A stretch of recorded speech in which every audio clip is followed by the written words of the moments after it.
देश की राजनीति में आने वाले दिनों में बड़ा बदलाव देखने को मिल सकता है।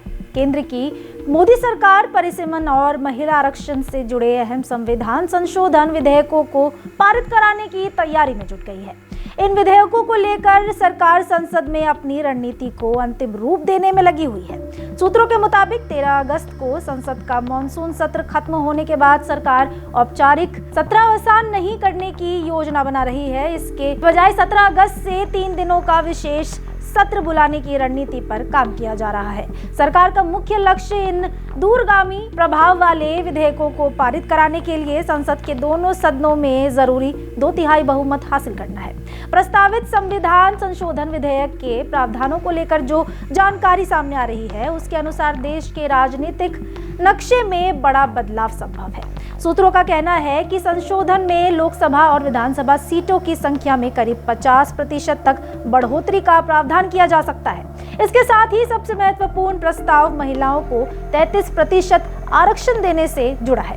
बताया जा रहा है कि सरकार आगामी 2029 के लोकसभा चुनाव से ही महिला आरक्षण व्यवस्था लागू करने की तैयारी कर रही है। सीटों की संख्या में संभावित बढ़ोतरी के स्पष्ट फॉर्मूले के सामने आने के बाद कई क्षेत्रीय दलों के समर्थन की संभावना भी जताई जा रही है।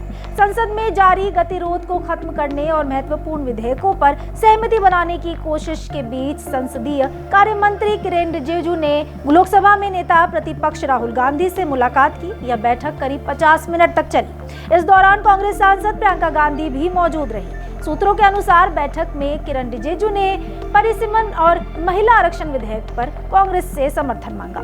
हालांकि राहुल गांधी ने साफ कर दिया है कि जब तक चंदा चोरी और छात्रों पर हुई पुलिस कार्रवाई जैसे मुद्दों पर गृह मंत्री अमित शाह सदन में बयान नहीं देते, तब तक संसद की कार्यवाही सामान्य तरीके से चलाना संभव नहीं होगा।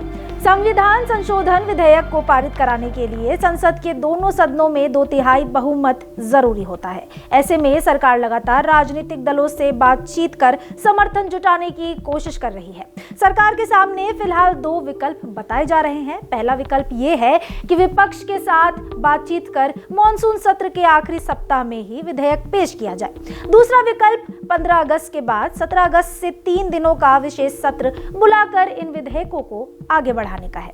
परिसीमन और महिला आरक्षण से जुड़े ये प्रस्तावित बदलाव देश की चुनावी राजनीति और प्रतिनिधित्व व्यवस्था पर बड़ा असर डाल सकते हैं।